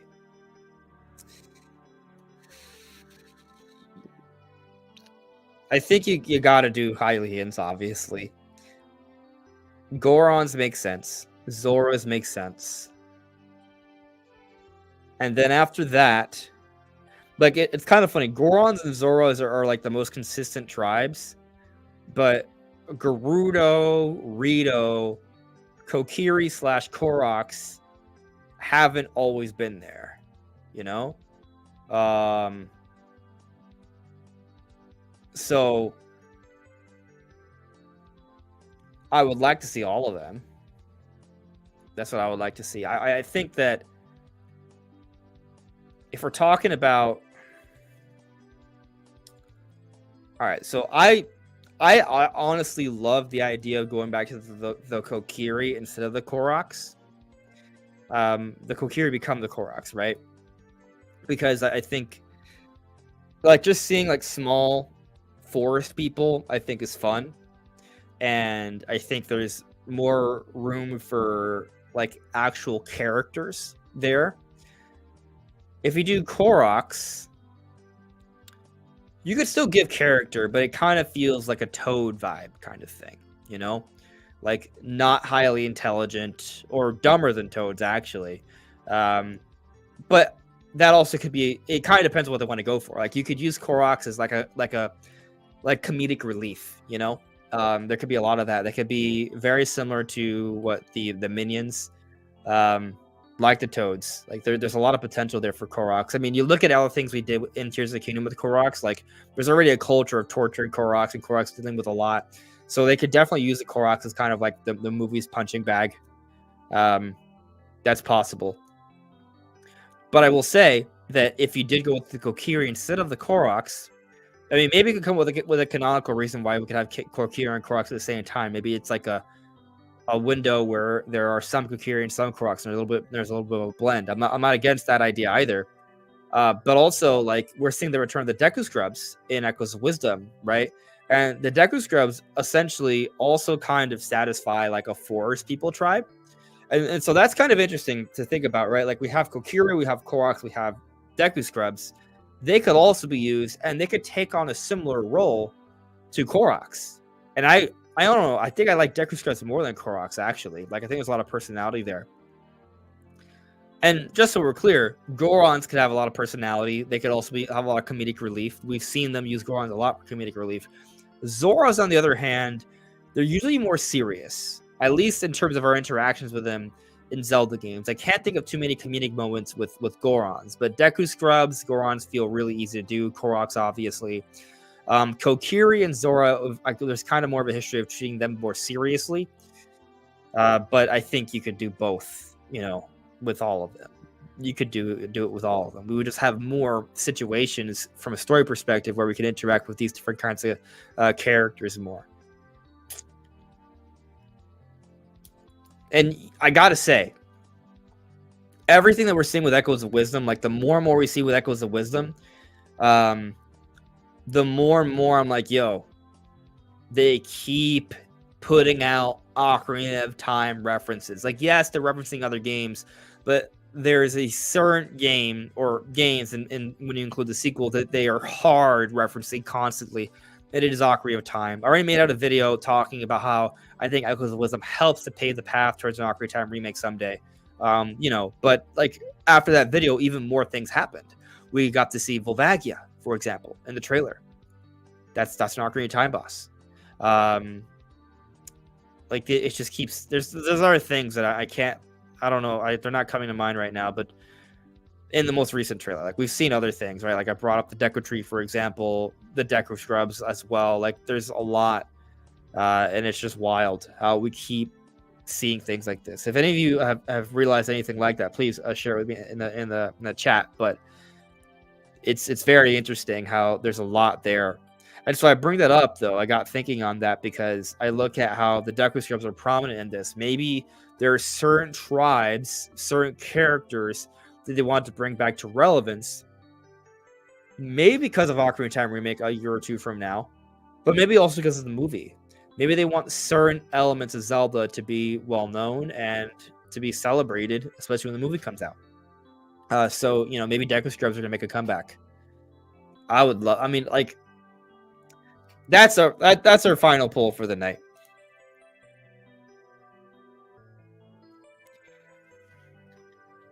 You can only pick one. Which tribe, which race is in the movie? Is in the Zelda movie?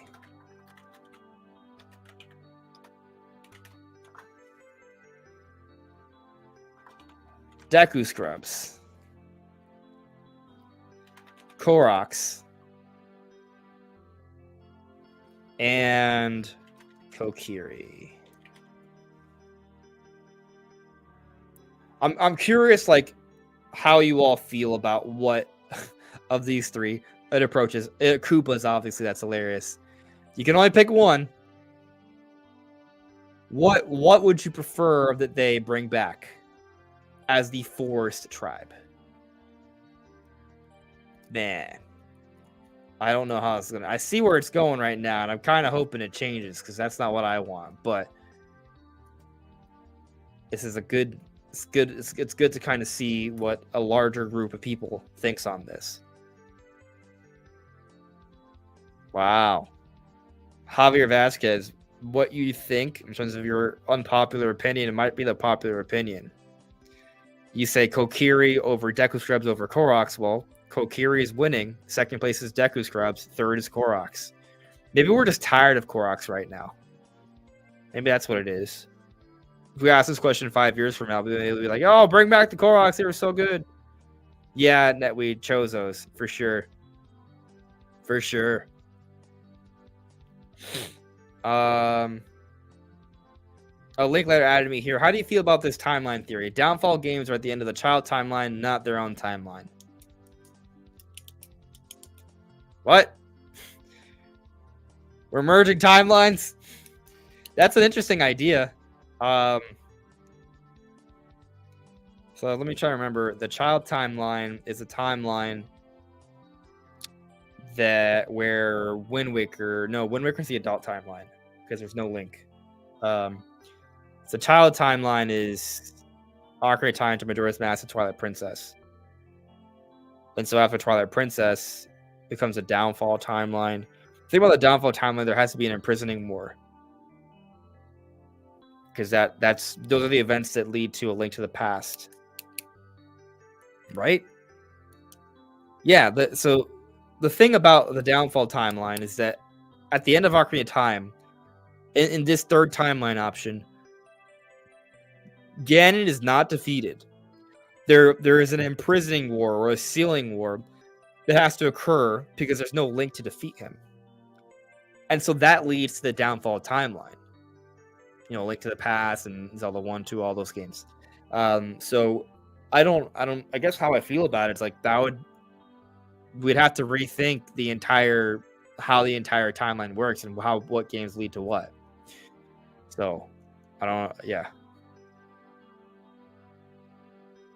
Opal Winter, do you think Switch 2 will taste good? Asking for a friend, of course. If you're a really fan of bitter, you might or toxic poisonous things, you might be a big fan of Switch 2 cartridges. So, not my personal taste, but if that's what you're into, you might like it. Or if you enjoy pain and suffering, if you're a masochist, might be for you. Javier Vasquez, the Kokiri have literally been used in a single game, so it's due time for them to return in some way. That is an interesting point, right? It's also interesting that the Kokiri are with the green hooded clothes.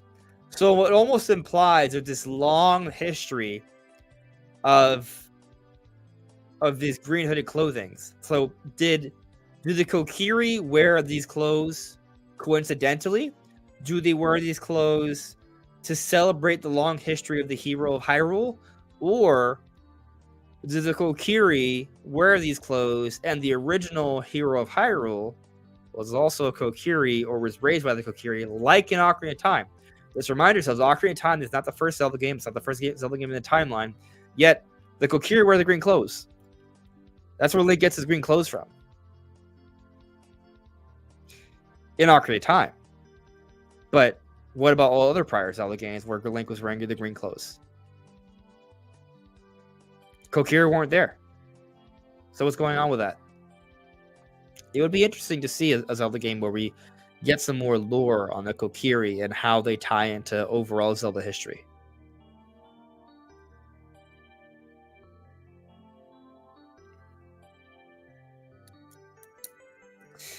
Boo Mini asks me, how big will Echoes of Wisdom's map be? Well, we've seen it already. Did I take a pic of it?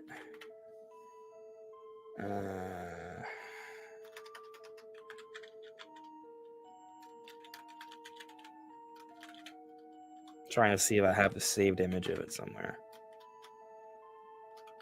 I could rely on the Google search, but I don't want to.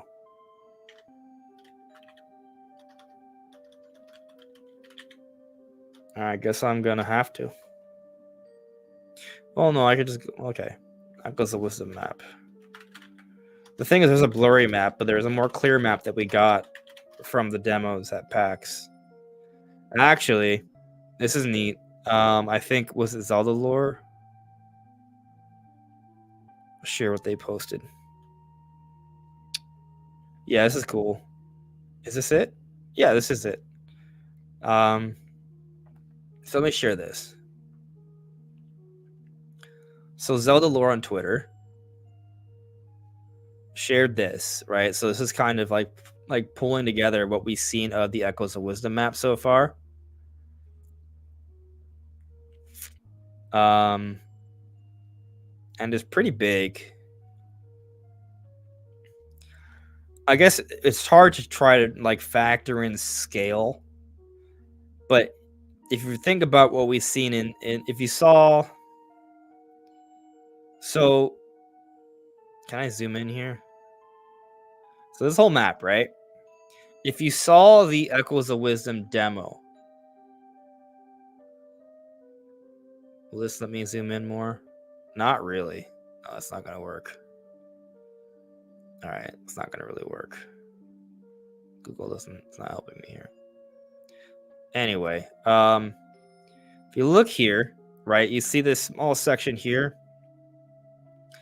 I think that right here where I have my mouse, when you escape Hyrule Castle, you come out right here or right here, right? So that section that we see at the end of the Echoes of Wisdom demo, that's just this area right here. So I bring it up to maybe give us an understanding of scale in terms of how big this map is. And I don't know. I don't. Will we call that a big map? It's never. It's definitely not as big as Breath of the Wild or anything like that. But it's not tiny. I do feel like you can walk from like here to like here in like, I don't know, 10 seconds. So like, I guess that's a guess, but let's say I'm about right. That takes you about 10 seconds to walk from here to here. Maybe it's a little bit, maybe let's say, I don't know. I feel like I'm not far off, but I could be, right? This is not highly measured. If that's just 10 seconds from walk from one point in the map, and I don't think we can go all the way to the edge here, right? I'd say you probably get blocked off like around here. 10 seconds, 20 seconds, 30 seconds, 40 seconds, 50 seconds, 60 seconds. That's like maybe a third of the map. So it takes you, what, 3 to 4 minutes to walk from one end to the other? Maybe I'm off. And obviously there's winding paths and you can't just go straight through. So I don't know. I don't want to say the map is tiny, but it isn't. It's bigger than prior 2D Zelda maps, but it's not like, you know, so huge like a giant open world game either. Yeah, maybe you're right. Maybe closer to 5 minutes to walk from one point to the other. But if you account for all the walls and holes and trees and everything, it probably takes you longer. You can't just walk straight through. There's a lot of maneuvering around things and such, right? And then there's also varying levels of elevation. And then there's also the rifts, right? There's a lot of things inside the rift world we explore, and then there's a dungeon and such. So, like, there's a lot to explore in this game. But I don't really get the sense that the map is like ginormous. Just a little bit bigger than prior 2D Zeldas. That's kind of maybe a little, I don't know. I don't even want to say it's double. Like maybe it's close to double, but I'm not even sure it's that much. Like there are some interesting things. Like there's the whole Hebrew region. We don't know how much of this we can explore, right? And maybe I'm really like overstating just how much time it takes you to, or understating how much time it takes to walk from one point to another. Maybe it takes more time. So I'm not sure, but yeah, I'll say it's definitely bigger than prior 2D Zelda maps, but wouldn't say by an insane amount, just more.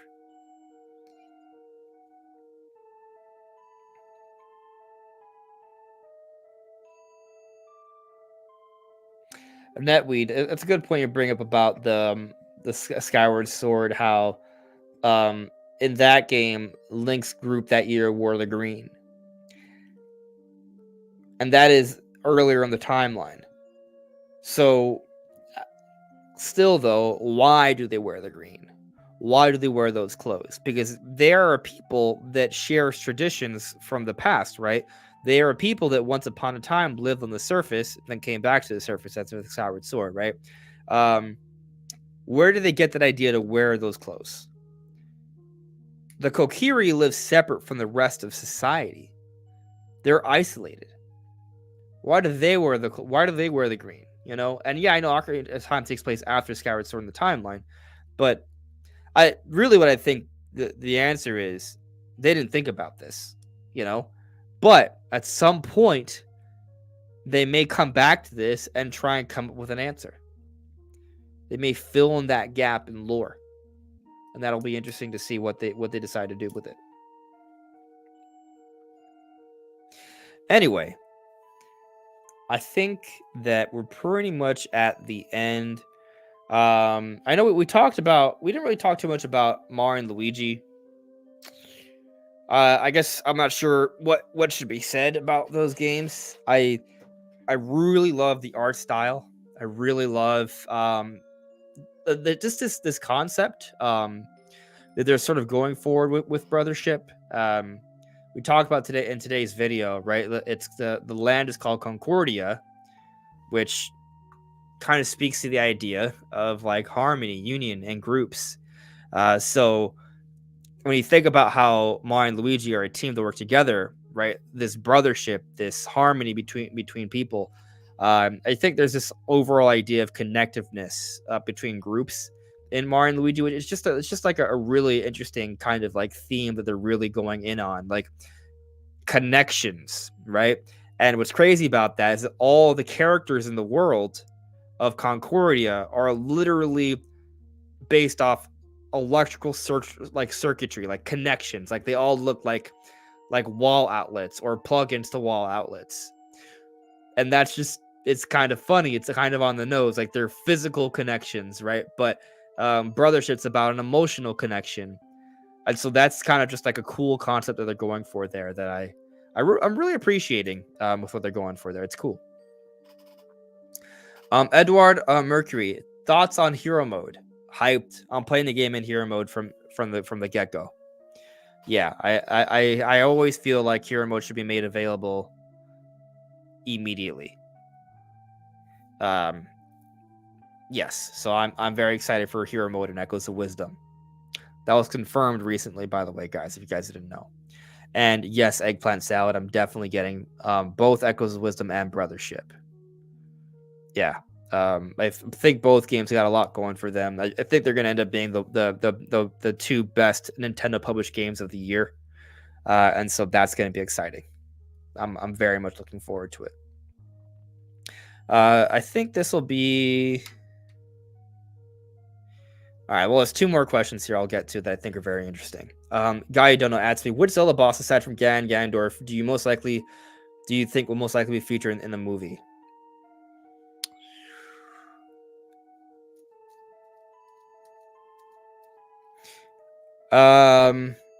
Goma and Volvagia come to mind. Goma, because Goma is one of the most repeated bosses, I would say. I think there's always been some form of Goma, or there's oftentimes a form of Goma in most Zelda games. And also a giant, crazy arachnid boss would be something very cool to show off. Volvagia, because I think there is going to be a lot of Ocarina of Time love. I think seeing Volvagia again here in Echoes of Wisdom speaks to that. Having a fire dragon that we fight makes a lot of sense also. Now, maybe it's not Volvagia. Maybe they bring another dragon, but there's got to be a dragon. There's a Zelda game. There's got to be at least one dragon somewhere at some point. So Volvagia, I think, has a high chance to get in there. So Goma and Volvagia are, say, my top two picks for bosses outside of Ganon and Ganondorf.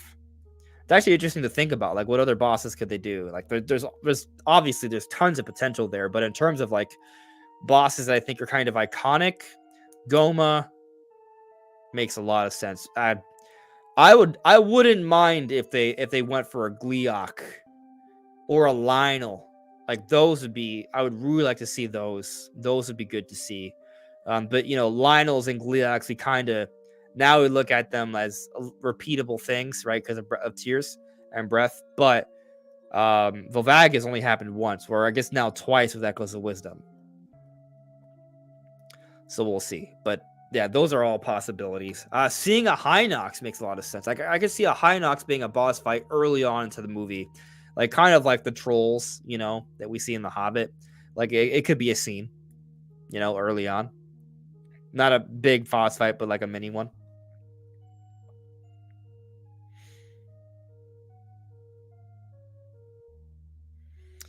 I saw this other question I want to get to. Netweave, which begs the question. The new 3D Zelda's map will obviously be much larger, but is it coming slightly earlier than we think? I don't know. I mean, the next 3D Zelda will be bigger than Echoes of Wisdom. Yes, by a lot. But I don't even know if I would say that the map will be literally larger than Breath or Tears. I think they could conceivably go for more dense, right? A little bit more dense with more to do in the open spaces, potentially. Not guaranteed. It could just be literally larger, or both. It could be both. I wouldn't mind both. In terms of it coming sooner than expected, I think there's something to that idea. I'm not really pinning much hope on it, though. I think I've been burned enough with thinking Zelda could come sooner than later. I think in the case of Tears of the Kingdom, it had everything going for it to come out early, except for the pandemic, which definitely is not a good thing going for it. But there were so many other factors that had us thinking that they were going to probably come out with this game sooner than later. The fact that they announced it so soon, the fact that most Nintendo games are having short turnarounds, they told us they want to have shorter turnarounds. The fact that like it was a sequel, a direct sequel using the same art style. They had an established engine in place, a foundation in terms of mechanics and all. And all that, also a Switch being easier to develop for. They had all that. And yet somehow the dev time was longer than Breath of the Wild. They used the same world, and it was longer.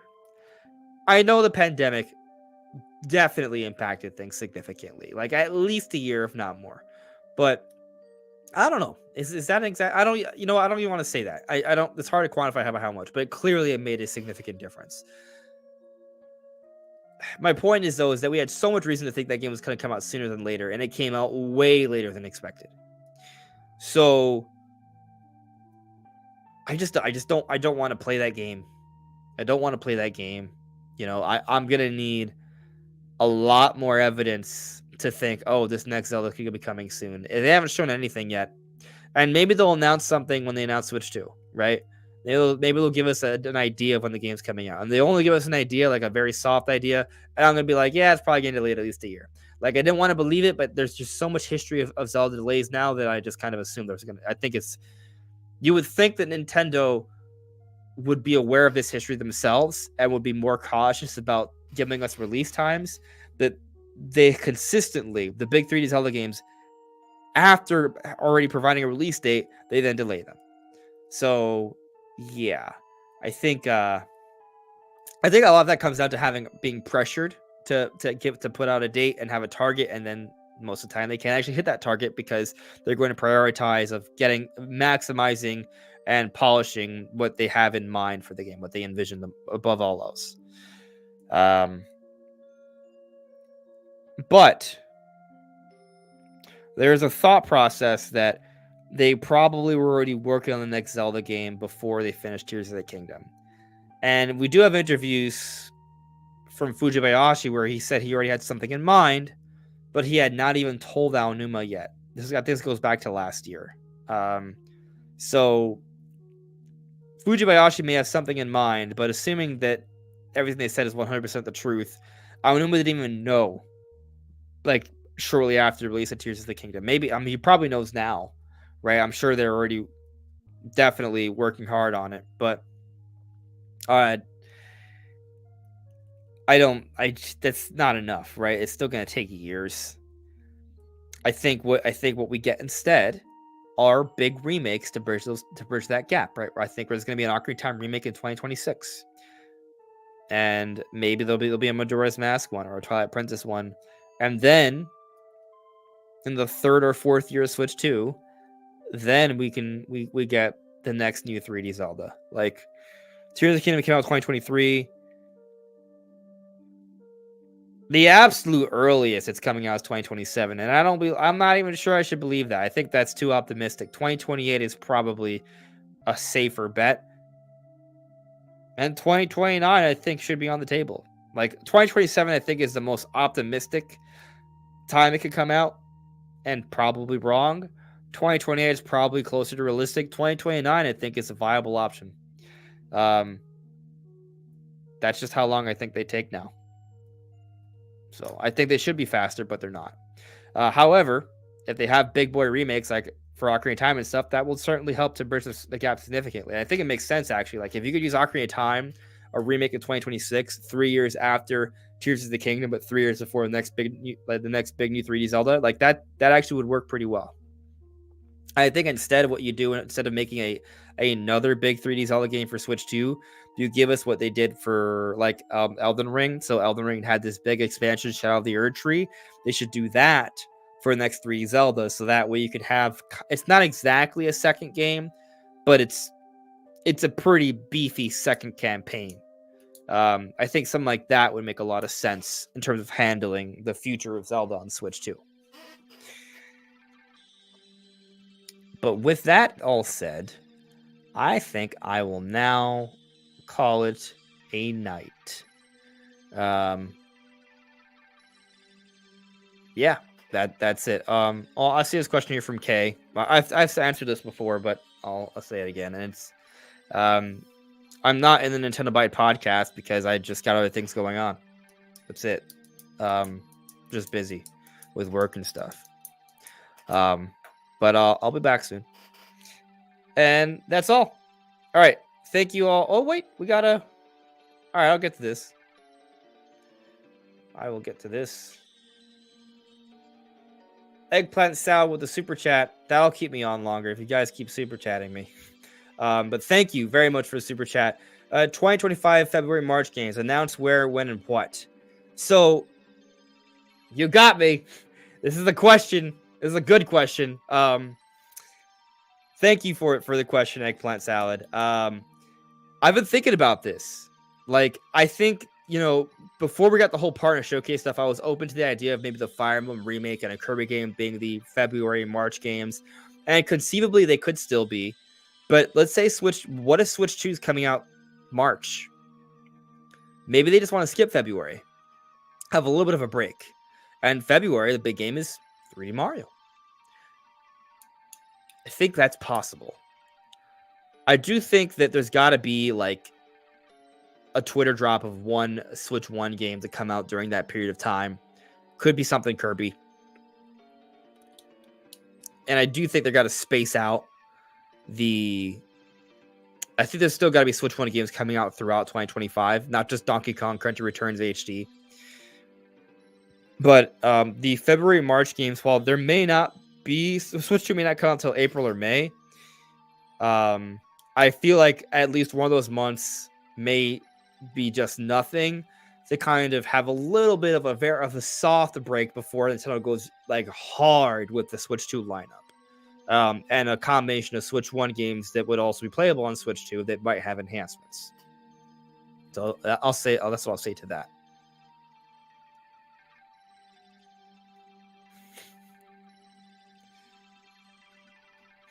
Anyways, everyone, thank you all so much. I will see you all soon. Take care.